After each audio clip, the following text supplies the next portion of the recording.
बिस्मिल्लाहिर्रहमानिर्रहीम वबिही नस्तईन अल्हम्दुलिल्लाहि हम्दन कसीरन तय्यिबन मुबारकन फ़ी अल्हम्दुलिल्लाहिल्लज़ी हदाना लिहाज़ा वमा कुन्ना लिनहतदिया लौला अन हदानल्लाह क़ाल जल्ल व अला फ़िल कलामिल अज़ीज़ बअद अऊज़ु बिल्लाहि मिनश शैतानिर रजीम बिस्मिल्लाहिर्रहमानिर्रहीम या अय्युहल्लज़ीना आमनू ला तुक़द्दिमू बैना यदयिल्लाहि व रसूलिही वत्तक़ुल्लाह इन्नल्लाहा समीउन अलीम।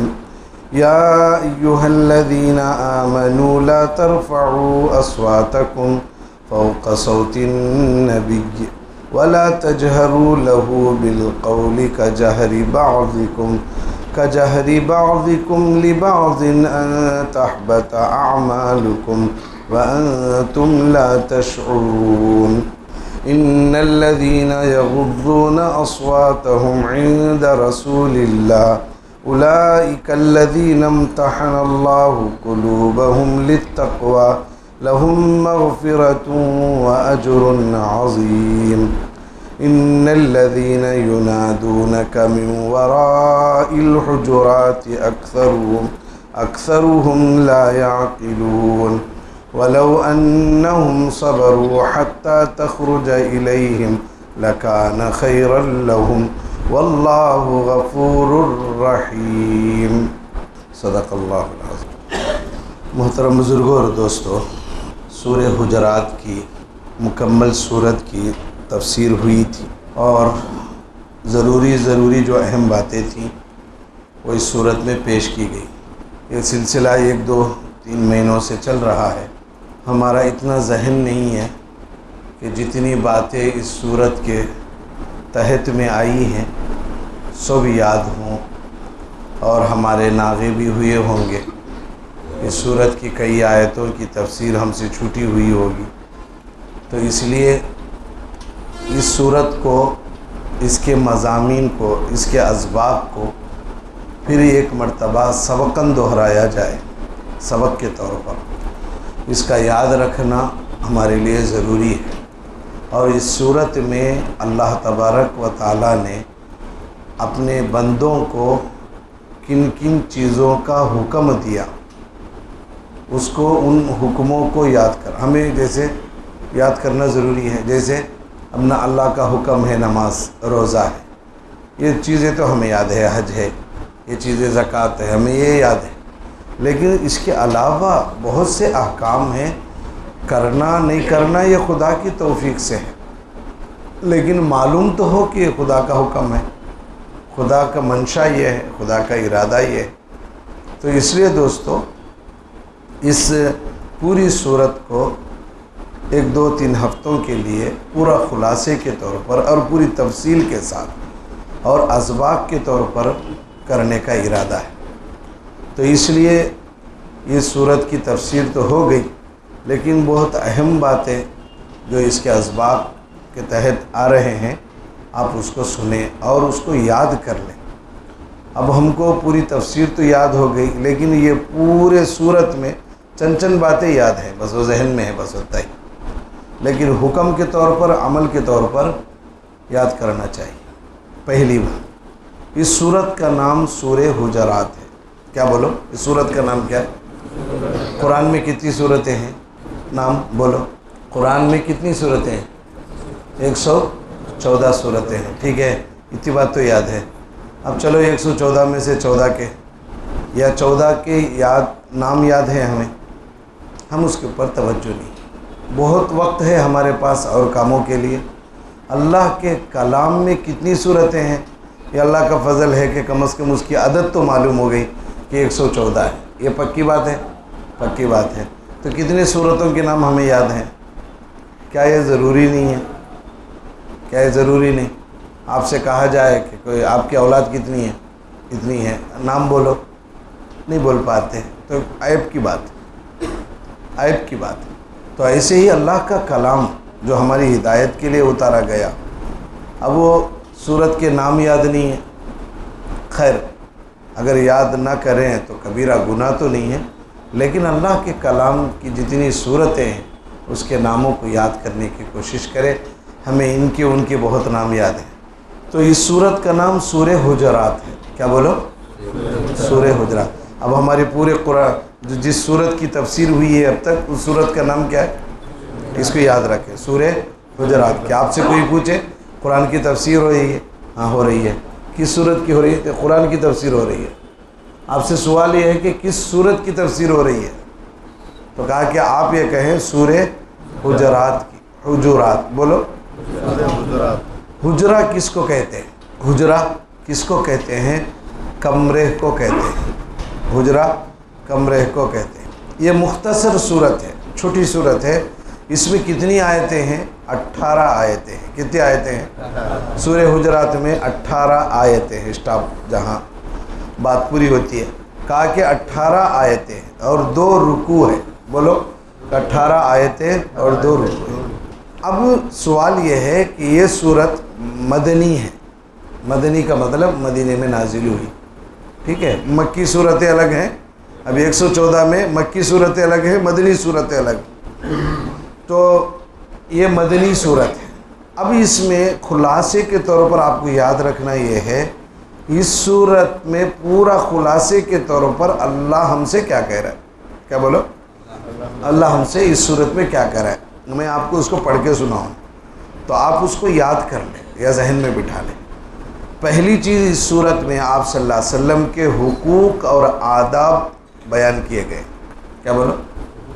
इस सूरत में क्या बयान किए गए? हुकूक और आदाब। अब इस सूरत में अल्लाह ने क्या बयान किया? आपसे सवाल अगर हो तो कहो कि इस सूरत में अल्लाह ने नबी सल्लल्लाहु अलैहि वसल्लम के हुकूक क्या हैं और उनके आदाब क्या हैं। नबी सल्लल्लाहु अलैहि वसल्लम के साथ किस अदब के साथ हमको रहना है और नबी सल्लल्लाहु अलैहि वसल्लम के हुकूक क्या हैं, ये इस सूरत में बताए गए। एक दूसरा, इस्लाह नफ्स के अहकाम व आदाब मज़कूर है। एक तो नबी से ताल्लुक़ था कि नबी के हुकूक क्या हैं, आदाब क्या है। दूसरी बात इसमें है इस्लाह नफ्स। हमारे अंदर जो नफ्स है, शैतान अलग है, नफ्स अलग है। शैतान अलग है, नफ्स अलग है। और इस्लाह नफ्स, नफ्स की इस्लाह कैसे होगी वो इसके अंदर है। नफ्स की इस्लाह के अहकाम व आदाब इसमें 2 हो गए। तीसरी बात इसमें अपने मुसलमान भाइयों के साथ बरादराना ताल्लुक़ कायम रखने के तरीक़े सिखलाए गए।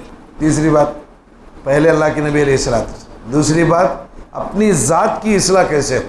अपनी ज़ात की इस्लाह, हर कोई दूसरों की इस्लाह की फ़िक्र करता नहीं, दूसरों की इस्लाह की फ़िक्र करता है। इसके अंदर, इस सूरत के अंदर अपने ज़ात की इस्लाह की बात 2। तीसरी बात यह है कि अपने मुसलमान भाइयों के साथ भाईचारा, बरादराना ताल्लुक़ कायम रखने के तरीक़े क्या हैं। हम सब ईमान वाले भाई हैं, आपस में ताल्लुकात बाकी रखने के क्या तरीक़े हैं वो इस सूरत में बयान किए गए। चौथी चीज़, मुसलमानों का जमाती निज़ाम किन उसूलों पर कारबंद होने से मजबूत और मुस्तहकम रह सकता है। जमाती काम का मतलब ये है कि अब हम सब मिलकर एक जमात है। कौन? पूरे मुसलमान एक जमात है, पूरी जमात है। अब ये लोग, इनके अंदर निज़ाम, कौन क्या करना, कैसा करना, इसके हक़ क्या है, उसके हुकूक क्या है, इसका निज़ाम अगर होना है तो उसके अंदर, ये सूरत के अंदर वो तरीक़ा बताया गया कि सब मिलकर कैसे रह सकते हैं। एक निज़ाम होना ना दुनिया चलने के लिए। अब घर का एक निज़ाम होता है कि शौहर कमा रहा है, घरवाली पकाती है, एक निज़ाम है ये। इन्हों कमा के लाना, उन्हों पका के डालना, एक निज़ाम है। घर का एक, मदरसे का एक निज़ाम होता है, जमात में अल्लाह के रास्ते में जाते हैं तो उसका एक निज़ाम होता है। तो ये निज़ाम, भाईचारागी का निज़ाम कैसे चलना, अगर ये सूरत पर अगर हम मुताला कर लेंगे, इस पर अमल कर लेंगे तो फिर इस सूरत में वो रहनुमाई उसूल हैं, क्या करे तो फ़ायदा होता है। और 5वीं चीज़ फरमाया, कभी इसमें, इस सूरत में अखलाक और समाजी ज़िंदगी के आदाब भी हैं। कैसा अखलाक? सिर्फ घर के नहीं, पूरे मुस्लिम कम्युनिटी में हमें कैसा जीना, उसके आदाब भी अल्लाह ने इसमें बताए। ये बात हमें पहले बताई नहीं गई, पहले तफसीर में ये बात नहीं आई। सोसाइटी में हम लोग कैसे रहना, गैरों के साथ कैसे रहना, अपनों के साथ कैसे रहना, और दीन का माहौल कैसा, ये सब तरीके इसके अंदर आपको इस सूरत में अल्लाह ने बताए। उसके बाद फरमाते हैं कि तजर्बा शाहिद है। ये जो जुमला लिखने वाले अल्लामा शब्बीर अहमद उस्मानी रहमतुल्लाह अलैह फरमाते हैं तजुर्बा शाहिद है। तजुर्बा शाहिद का मतलब क्या होता है? इस बात का तजर्बा हमें है कि जितने लड़ाई झगड़े होते हैं अब आपस में, हमारे भाईचारगी में, मुसलमानों में या ख़ानदानों में, कबीलों में जितने लड़ाइयाँ होती हैं, उसका एक मकसद ये होता है कि खुद राई और गरज परस्त। खुद राई का तो मैं बोला सो बात अच्छी। अब पूरे झगड़े जहाँ भी हो रहे हैं ना, जितने झगड़े होते हैं उसका खुलासा क्या होता है? असल झगड़ा कहाँ से शुरू होता है? खुद राई, अपनी राय को बेहतर समझना। मैं बोलम सच करेक्ट है, मैं बोलम सच करेक्ट, उसके खिलाफ तुम्हें क्या तो भी बोलो। ये दूसरी बात फरमाया खुद गर्जी। कौन भी राय कह देता, कौन भी अपना फ़ायदा चाहता है। अब इसमें से कोई तो मजमा है अपना नुकसान चाह, मजमे में कोई आदमी ऐसा है जो अपना नुकसान कर ले को सामने वाले का फ़ायदा चाहने का वो कम है, उमूमन कम होता है। हर आदमी खुद गर्जी अपने गरज को सामने रखकर राय भी देता है, उसकी कोशिश भी करता है, तो ये लड़ाई झगड़े का सबब बनता है। तो हज़रत फरमाते ज़ाहिर बात है कि अगर ऐसा हो कि सब जने अपने राय पर अमल करना चाहते हैं, खुद गरज बनी हुई है, तो कोई काम होगा। तो अल्लामा शब्बीर अहमद उस्मानी रहमतुल्लाह अलैह फरमाते हैं इस सूरत को तुम नमूना बनाओगे अल्लाह की किताब को। अब सब जने अब एक ही राय, किसकी राय पर उन्होंने है, कौन किसकी राय मानना। तो हज़रत फरमाते हैं किसी एक बड़े आदमी को अपना बड़ा मानो, अपनी राय उसके सामने पेश करो। तो उसके बाद हज़रत अल्लामा शब्बीर अहमद उस्मानी रहमतुल्लाह अलैह फरमाते हैं किसी एक बड़े आदमी को मानना ना, इसके लिए तैयार हो जाओ तो अल्लाह और उसके रसूल से बढ़कर कौन बड़े हैं आपको? अल्लाह और उसके रसूल से बढ़कर। इसलिए कहा तुम कोई राय कह रहे हो, सामने वाला कोई राय दे रहा है, तो कहा कि तुम अपने राय को लेकर, तुम अपने गर्ज को लेकर अल्लाह और उसके रसूल यानी कुरान हदीस के सामने जाओ। तो अब इस सूरत में खुलासा ये, इस सूरत में ये बात है कि अगर तुम्हें कोई भी लड़ाई आए, कोई भी झगड़ा हो, तो कहा कि वो झगड़ा किसके पास लेके जाओ? कुरान के पास लेके जाओ, हदीस के पास लेके जाओ। तो अब उससे बड़े कोई नहीं है क्या? उससे बड़े कोई नहीं है। तो दोस्तों इस सूरत में इतनी बातों का खुलासा है। एक छोटी सी सूरत है, ये सब के लिए हल क्या? ये सूरत अल्लाह और उसके रसूल और कुरान की ये सूरत में अगर हम गौर कर लेंगे तो हमें पता चलेगा। आगे चले, अब क्या बोले इसमें? पहली बात क्या बोले? अल्लाह के नबी सल्लल्लाहु अलैहि वसल्लम के आदाब और हुकूक बताए जाएंगे। अब यहाँ देखो, कुरान कहता है या अय्युहल्लज़ीना आमनू, ऐ ईमान वालो, ला तुक़द्दिमू बैन यदइल्लाहि व रसूली। यहाँ ज़रा गौर करना, गुज़श्ता तफसीर में ये बातें नहीं आई कि तुम आगे मत बढ़ो अल्लाह से और उसके रसूल से, अल्लाह से और उसके रसूल से। और मुफ्ती शफी साहब रहमतुल्लाह अलैह ने बड़ा प्यारा तर्जुमा किया है, ऐ ईमान वालो, अल्लाह और रसूलुल्लाह सल्लल्लाहु अलैहि वसल्लम की इजाज़त से पहले तुम किसी बात को या काम में सबकत न करो, आगे न बढ़ो। अब यहाँ बाज़ अहल इल्म में ये कहते हैं, यहाँ क्या अदब है? अदब क्या बोल को है? सो यहाँ अल्लाह और उसके रसूल के आगे मत बढ़ो के। तो अब यहाँ अल्लाह से कौन आगे बढ़ता है? अल्लाह से कौन तो आगे बढ़ता है बात में। तो फिर यहाँ अल्लाह क्या बोल रहे हैं? बैन यदइल्ला, पहले अल्लाह के सामने मत बढ़ो और रसूलुल्लाह सल्लल्लाहु अलैहि वसल्लम के सामने मत बढ़ो, बोलकर ये बात आ रही ना। यहाँ अल्लाह का लफ्ज़ क्यों आया?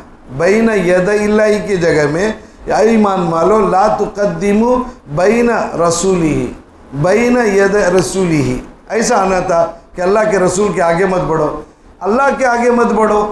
अब सुनो, इसके बारे में फरमाते हैं, तफसीर मज़हरी में लिखा हुआ है, बाज़ अहले इल्म ने कहा है अल्लाह का ज़िक्र आप अलैहिस्सलातु वस्सलाम की अज़मत के वास्ते बयान किया है। क्या बोलो? अल्लाह का नाम यहाँ आया ना, अल्लाह के आगे मत बढ़ोगे तो कौन बढ़ता है अल्लाह के आगे? अल्लाह की बात से भी आगे कौन बढ़ सकता है? कब होती बात को? रसूलुल्लाह सल्लल्लाहु अलैहि वसल्लम बात करे सका देखे, उन्होंने दुनिया में देखे, अल्लाह को कौन तो देखे क्या, अल्लाह से कौन तो बात करे क्या सामने बैठ को, अल्लाह बोलने से पहले इनको तो बोलने वाला कौन है। फिर यहाँ अल्लाह का लफ्ज़ क्यों आया? बाज़ अहले इल्म में कहा है अल्लाह अपने नाम को यहाँ अल्लाह के नबी सल्लल्लाहु अलैहि वसल्लम की इज़्ज़त को ज़ाहिर करने के लिए अल्लाह का नाम, और आगे लिखा है इस बात की तरफ इशारा करना मकसूद है कि अल्लाह के रसूल पर तकदीम गोया अल्लाह पर तकदीम है। वाह क्या बात है। सुनो, कोई आदमी अल्लाह के नबी की बात से भी इन अपनी बात शुरू करता है तो इन अल्लाह की बात से आगे बढ़ के सका। नबी के आगे बढ़ना, नबी से आगे बढ़ना अल्लाह से आगे बढ़ने के बराबर है। क्या मकाम है नबी सल्लल्लाहु अलैहि वसल्लम का। अल्लाह फरमाते हैं कोई मेरे नबी से बात में आगे बढ़ रहा है तो वह मेरे से आगे बढ़े जैसा। उसके बाद लिखा है क्योंकि अल्लाह के नज़दीक आप अलैहिस्सलाम का मर्तबा इतना बुलंद है कि आप अलैहिस्सलाम की ताज़ीम अल्लाह की ताज़ीम है। कितना मकाम है अल्लाह के नज़दीक अल्लाह के नबी सल्लल्लाहु अलैहि वसल्लम का। फरमाया कि अगर कोई आदमी अल्लाह के नबी की ताज़ीम करता है यानी इज़्ज़त करता है तो वो अल्लाह की इज़्ज़त करने के बराबर है। उसका उल्टा, अगर कोई अल्लाह के नबी की नऊज़ बिल्लाह सुम्मा नऊज़ बिल्लाह ताज़ीम नहीं करता है तो इसका साफ मतलब यह है कि वो अल्लाह की भी इज़्ज़त नहीं कर रहा है। अल्लाह अपनी इज़्ज़त को नबी सल्लल्लाहु अलैहि वसल्लम की इज़्ज़त के साथ, क्या मकाम है आप सल्लल्लाहु अलैहि वसल्लम का। और आप अलैहिस्सलाम से बेअद भी करना अल्लाह की बेअद भी करने के बराबर ये मकाम है। इसलिए यहाँ बैन यदैल्लाह, अल्लाह और उसके रसूल से आगे मत बढ़ो। अब मसला क्या हुआ, अदब क्या चला, ये इसमें है आप अलैहिस्सलाम, इस आयत में आप अलैहिस्सलाम का अदब ये सिखाया गया। क्या अदब है? आप अलैहिस्सलाम जब कोई बात फरमाएं तो आपकी पैरवी और उसकी इत्तिबा करो। इस आयत में ये बात है। क्या बोलकर आप अलैहिस्सलाम कुछ बात बोले तो सहाबा के लिए और हम सब के लिए ज़रूरी है कि हम उसकी पैरवी करें। पैरवी का मतलब उन्हें बोले से कम माने। आपके हुक्म के मुकाबले में कोई मशवरा पेश करने से बचना। आप अलैहिस्सलाम क्या बोले नहीं, उससे पहले हम मशवरा नहीं देना। नीज़ अगर कोई मामला पेश आ जाए अल्लाह और उसके रसूल के फ़ैसले करने से पहले अपने तौर पर कोई हुक्म लगाने और फ़ैसला करने से बचना चाहिए। ये क्यों आगे आ रहा है, असल हुआ क्या, ये वाक़या सुने। ये शान नुज़ूल है इस आयत के उतरने का।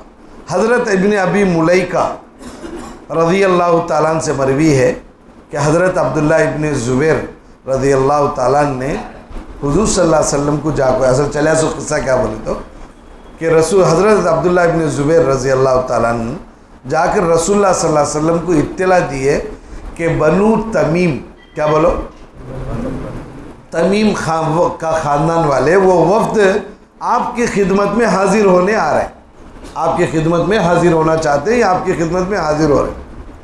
अब ये बोले, अब ये बात ज़ेर गौर थी। अब उन्होंने आए, खिदमत में आए, उन्होंने आपको क्या बोलेगा तो हमको एक अमीर होना बोले। क्या बोले? हमको एक अमीर होना। अमीर का क्या मतलब है कि वो अमीर नहीं जैसे हम जमात के अमीर नहीं, बल्कि हम लोग आप हमारे दरमियान में किसी को बड़ा बनाओ, हम उसके तहत काम करें। अभी ये मशवरा उन्होंने आए हमारे अमीर देवकों को। अब उन्होंने आए, अभी अल्लाह के नबी किसे अमीर बनाना क्या करना अभी तय करें नहीं। ये हज़रत अबू बकर सिद्दीक़ रज़ी अल्लाह ताला आगे बढ़े। हज़रत अबू बकर सिद्दीक़ रज़ी अल्लाह ताला आगे बढ़ के कहा क़अक़ा बिन माअबद, बोलो नाम बोलो, क़अक़ा बिन माअबद। ये हमें मालूम होना चाहिए कि कौन आए क्या है। हज़रत क़अक़ा बिन माअबद रज़ी अल्लाह ताला, इनके बारे में हज़रत उमर ने, हज़रत अबू बकर ने कहा कि उनको अमीर बनाओ। अब वो बोल कर होते ही इधर से हज़रत उमर रज़ी अल्लाह ताला, अल्लाह के नबी सल्लल्लाहु अलैहि वसल्लम हैं, हज़रत अबू बकर हैं और हज़रत उमर हैं और सहाबा भी हैं। तो हज़रत अबू बकर आगे बढ़कर कहा क़अक़ा बिन माअबद को क्या बनाओ, अमीर बनाओ। अभी अल्लाह के नबी क्या बोले नहीं, उन्हें अमीर होना को आए, अल्लाह हज़रत अबू बकर राय दे दिए। तो इधर से हज़रत उमर ने कहा हज़रत अबू बकर की राय ठीक है, लेकिन मेरी गुजारिश ये है कि उनके बजाय यानी उनके जगह में अक़रा बिन हाबिस को अमीर बनाना बेहतर है। ये कौन राय दिए? कौन राय दिए? हज़रत उमर रज़ी अल्लाह तआला ने राय क्या दिए?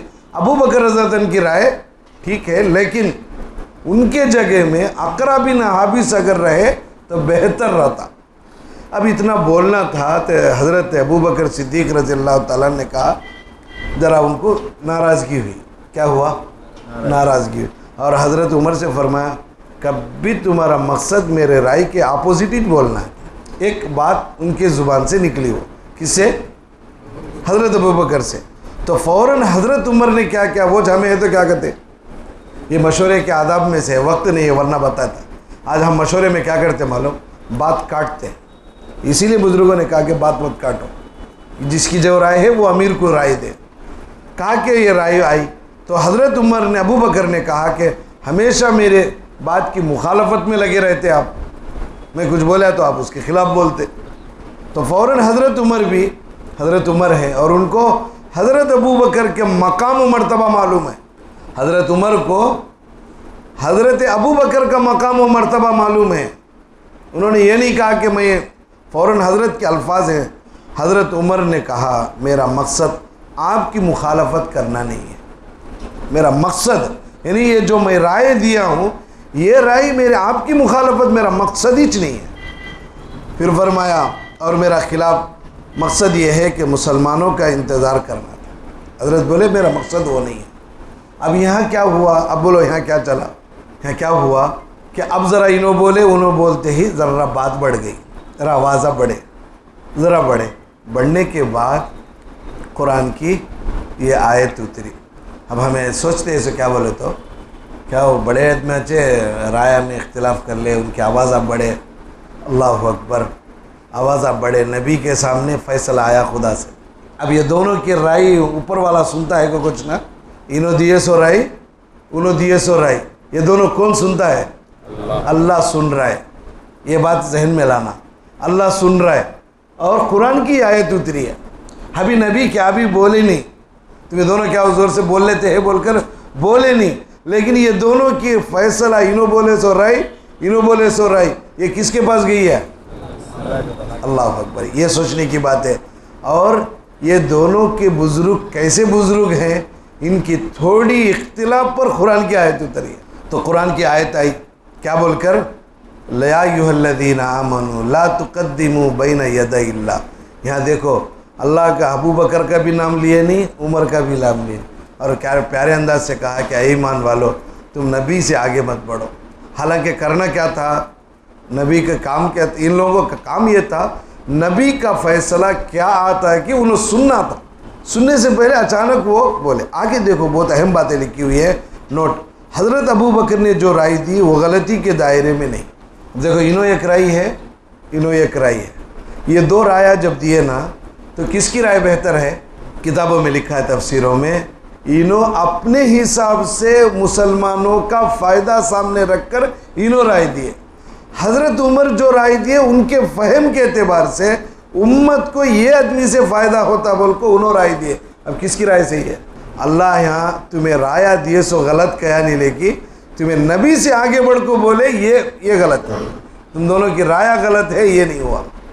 एक पॉइंट इसमें सोचने का है।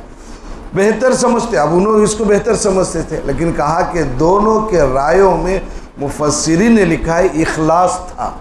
देखने को इन्हों क्या बोले, वो आदमी रहे तो उम्मत को अमीर, इन्हों रहे तो इसको फ़ायदा होता। अब उन्होंने बोले इन्हों अमीर रहे तो इस उम्मत को फ़ायदा होता। अब दोनों भी मुखलिस है। अल्लाह ने दोनों की रायों को बुरा नहीं कहा, लेकिन बुरा इस बात से कहा कि तुम नबी से पहले बोले क्यों? नबी ना राय देना सो पहले तो। और उनका आपसी इख्तलाफ किसी दुनियावी गर्ज या तरफदारी के पहलू से नहीं था, ये बात। वरना सहाबा के बारे में अगर कुछ ख्याल आया तो ख़तरा ईमान का है।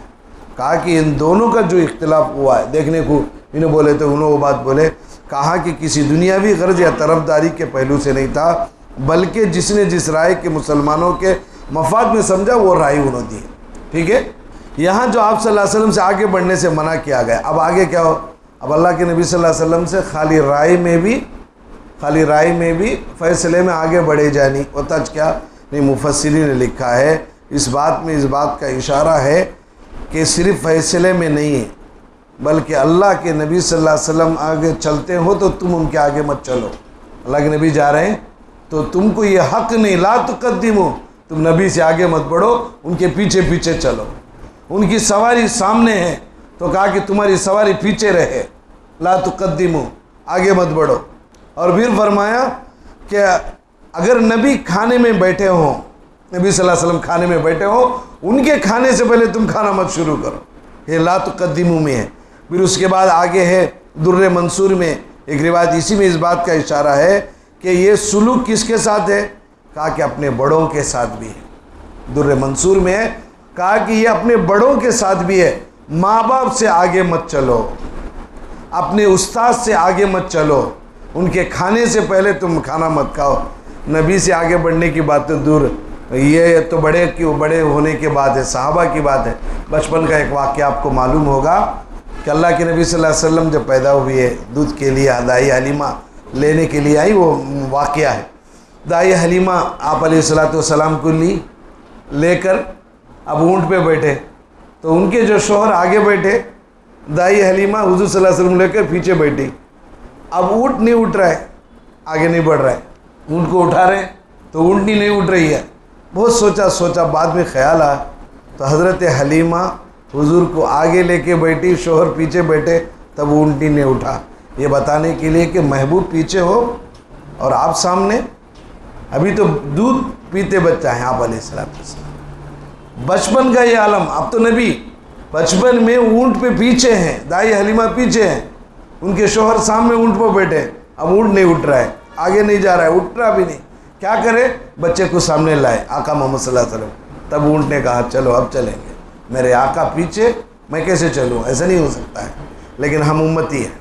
तो खैर कहा कि नबी से आगे मत बढ़ो, खाने में भी, पीने में भी, सवारी में भी। उसके बाद मुफस्सिरीन ने लिखा है यही सुलूक अपने बड़ों के साथ, माँ बाप के सामने भी आगे नहीं बढ़ना और उनके सामने सवारी नहीं होना, उनके खाने से पहले नहीं खाना। अब ये बात ऐसे ही नहीं, मुफ्ती साहब इन्होंने बोलते हैं ले अपनी तरफ से नहीं, इसमें दुर्र मंसूर एक किताब है, मैं हवाला लिख के लाया हूँ।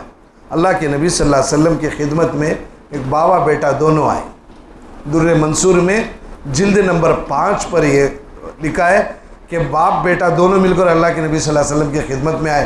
तो आप अलैहिस्सलातु वस्सलाम ने देखा कि बेटा आगे बढ़ रहा है। बेटा क्या कर रहा है, आगे बढ़ रहा है।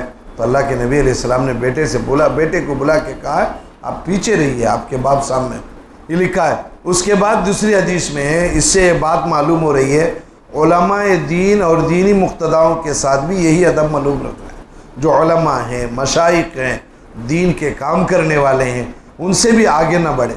बाज़ उलमा ने फरमाया कि उलमा और मशाइख का भी है, क्यों है ये वारिस अंबिया हैं, नबी अलैहिस्सलाम के वारिस है ये। अल्लाह के नबी अलैहिस्सलाम ने अपनी औलाद को वारिस नहीं कहा, उलमा को वारिस कहा। कभी इसके बारे में बताएंगे। अब ये क्या, इसकी दलील क्या है, इस वाक़े की दलील ये है कि एक दिन हज़रत अबू दरदा रज़ी अल्लाह तआला, कौन, हज़रत अबू दरदा रज़ी अल्लाह तआला हज़रत अबू बकर से भी आगे जाते रहे। देखो यहाँ हज़रत अबू दरदा भी सहाबी हैं, कौन है, हज़रत अबू दरदा भी सहाबी हैं और हज़रत अबू बकर भी सहाबी हैं। हज़रत अबू दरदा को देखा कि हज़रत अबू दरदा रज़ी अल्लाह तआला हज़रत अबू बकर से भी सामने जाते हैं, चल को वो अल्लाह के नबी सल्लल्लाहु अलैहि वसल्लम देख लिए। अब देखो अल्लाह के पास नबी का क्या मकाम है, ला तुक़द्दिमू, अल्लाह के पास है नबी का क्या मकाम है, ला तुक़द्दिमू, नबी से आगे मत बढ़ो। अब नबी के पास अबू बकर का क्या मकाम है, देखो नबी के पास है अबू बकर का क्या मकाम है रज़ी अल्लाह अन्हु का। तो हज़रत हुज़ूर सल्लल्लाहु अलैहि वसल्लम ने कहा अबू बकर के आगे चल रहे हो, ये अल्फाज है। हुज़ूर ने कहा हज़रत अबू दरदा रज़ी अल्लाह अन्हु से कि तुम अबू बकर से आगे चल रहे हो, और फरमाया क्या तुम ऐसे शख्स से आगे चलते हो जो दुनिया और आखिरत में तुमसे बेहतर है। हालांकि अबू दरदा भी सहाबी हैं और पूरे सहाबा कहाँ जाएंगे, जन्नत में जाएंगे, लेकिन हज़रत अबू बकर का मकाम कितना है हुज़ूर के नज़दीक। कहा कि अबू दरदा तुम ऐसे शख्स से आगे चलते हो जो दुनिया में भी और आखिरत में भी तुमसे बेहतर है। उसके बाद अल्लाह के नबी सल्लल्लाहु अलैहि वसल्लम ने और एक बात बताई और फरमाया दुनिया में आफताब का तुलू, आफताब का तो सूरज का तुलू होना, डूबना, अब तक कोई ऐसा शख्स नहीं है जो अबू बकर जैसा, उससे भी बेहतर पर आज तक सूरज निकला नहीं। गुज़श्ता तफसीर में आपको बताया, मुफ्ती शफी साहब रहमतुल्लाह अलैह बोले ऐसे सहाबा को अल्लाह के नबी ने तैयार किया, ऐसे अशखास से अब तक आसमान देखा नहीं कहना। यहाँ अल्लाह के नबी खुद फरमाते, उनके अल्फाज ये हैं कि ऐसा अबू बकर से भी बेहतर शख्स कोई ऐसा नहीं गुजरा जिस पर सूरज निकला हो, डूबा। अल्लाह अकबर, क्या होगा? फरमाया कि नहीं, जो अम्बिया के, और फरमाया दुनिया में आफताब का तुलू गुरूब किसी ऐसे शख्स पर नहीं हुआ जो अम्बिया के बाद अबू बकर से भी अफजल हो। तो अल्लाह के नबी खुद अबू बकर का मकाम तय कर रहे हैं कि अम्बिया के बाद अबू बकर का मकाम रज़ी अल्लाह अन्हु। इसलिए उलमा ने फरमाया अपने उस्ताद और मुर्शिद के साथ भी यही अदब मलहूज़ रखना चाहिए कि उस्ताद से आगे ना बढ़े, बाप से आगे ना बढ़े, बड़ों से आगे ना बढ़े। दोस्तों, ये है कुरान की तालीम, इसको अब याद रखना। अब तक हमारी ज़िंदगियों में है तो अल्लाह का शुक्र।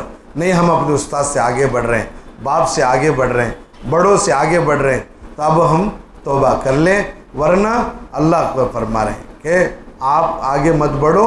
किससे? मेरे वारिसों से भी और मेरे सहाबा से भी। तो इसलिए दोस्तों कोशिश हो अब तक की बेअदबी को अल्लाह के सामने रख कर माफ़ी तलाफ़ी कर लें।